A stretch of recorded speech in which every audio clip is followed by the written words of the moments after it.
All right, local swell trackers, last day of April, Saturday, and welcome to it. Some fun waves, some Friday. Came from this fetch out here.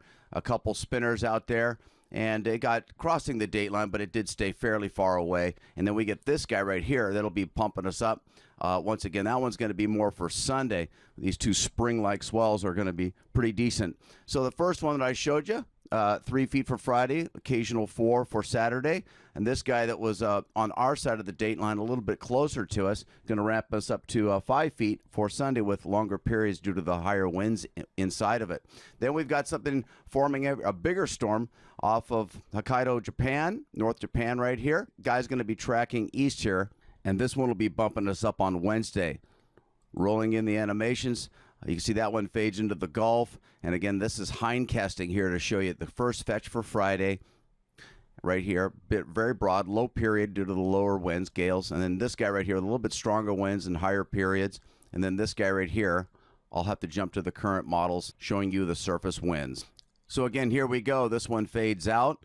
And then this one, we'll be able to feel that one here. Again, Wednesday, Thursday, Friday. It lasted a decent time. There was a bit of an occlusion. It's meaning it slowed its speed, spun in place, and the fetch should be fairly long. Watch for some 18-second forerunners Wednesday, the 4th.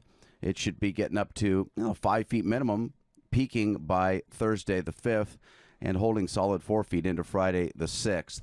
Then, as you can see, we get yet another swell that'll bump us up for Monday the 9th. This one should reach at least 5 feet. It's, again, our side of the date line. All these are fun springtime swells. It's going to last a long time as the track was fairly slow. But we even have one more event. And again, these are the surface winds. And as we look at Sunday the 8th, we see this big high pressure clockwise to our northeast, dominating, pushing the jet stream further north and weakening it. But models are still hinting at some more surf. Maybe by Friday the 13th, we'll see if we get some good luck. Now we're going to look at the sea heights pushed up by the surface winds we were looking at. Here's the remnant for our Sunday, Monday swell. And here comes the one off of Japan. It's a pretty broad storm. Stays pretty far away before it reaches the date line. It's nearly gone. But that one will be for Wednesday, Thursday, Friday. And as you can see, a lot of the blues designating those high pressures. So trade winds are going to be back for the long haul in those fresh paces. We'll start in the animation one more time. You can see there's not much going on until we get to midweek, the 4th and 5th. We see something popping, a small storm, small subgale storm popping our side of the date line. We're expecting some waves, again, up to 5 feet from this guy. And running on with the animations, you can see it heads up into the Gulf. We get another high pressure moving in. And the models here don't go out beyond 7 days. Okay, going down under and hindcasting to last Sunday, the 24th. You can see some strong winds here hugging the east coast of New Zealand.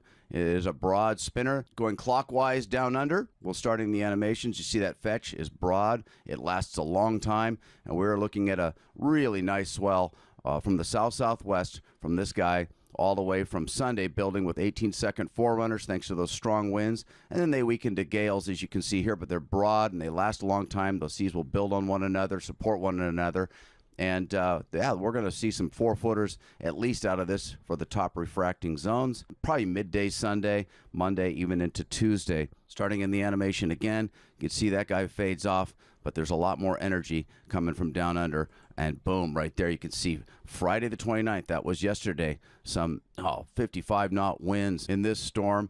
And this is going to be pulsing us up as well. You go about a week out, and we're going to be ramping up Friday and Saturday, the 6th and 7th, and probably to about 4 feet on this one. So bringing the animations current, here are the surface winds for Saturday today, and there's that batch of winds up again from the 6th, 7th, and even lasting into the 8th. Bringing the models current, take a look at that guy, over 30-foot seas, a lot of the energy. I might be heading off a little bit to our east, but we're still going to take what we can get. That track, it doesn't last as long as this one upcoming from Sunday, but we'll take everything she can give, and things are definitely getting more active with the jet stream down under. Let's take a look down under. We saw the one meridional flow, which is that loop up towards the equator. We go rather dismal, and then it starts to go zonal, but a little more energy. And then we get the very last bit for that next swell coming in. And again, you can project out about 14 days from down under. because we got about a 6-7 day travel time for these storms that are so distant. Hand-drawn surface charts. Here we are at about 20 north, a high-pressure new one coming in. The old one that have kept the trades from the very east. You see those isobars very east-facing. Here comes the next one. There is a front associated with the low bringing us our waves. About 500 miles away, it's expected to weaken as it nears us and not bring a whole lot of weather. Here comes that one low here that'll pulse us up for midweek next week.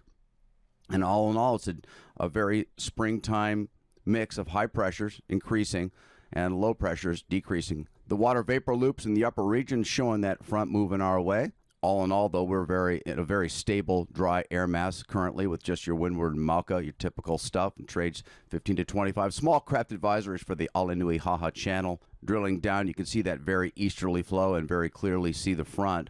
Highs are going to be about 85, lows about 72.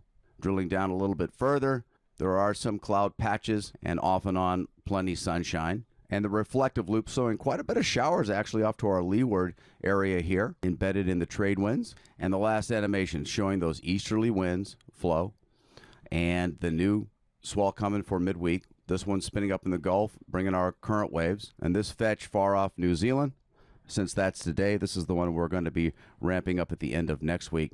By next Saturday, we'll be overhead from this batch of winds that you see right here. And that's your local swell tracker. Check you back here next weekend. Mahalo for being here. Ahui ho.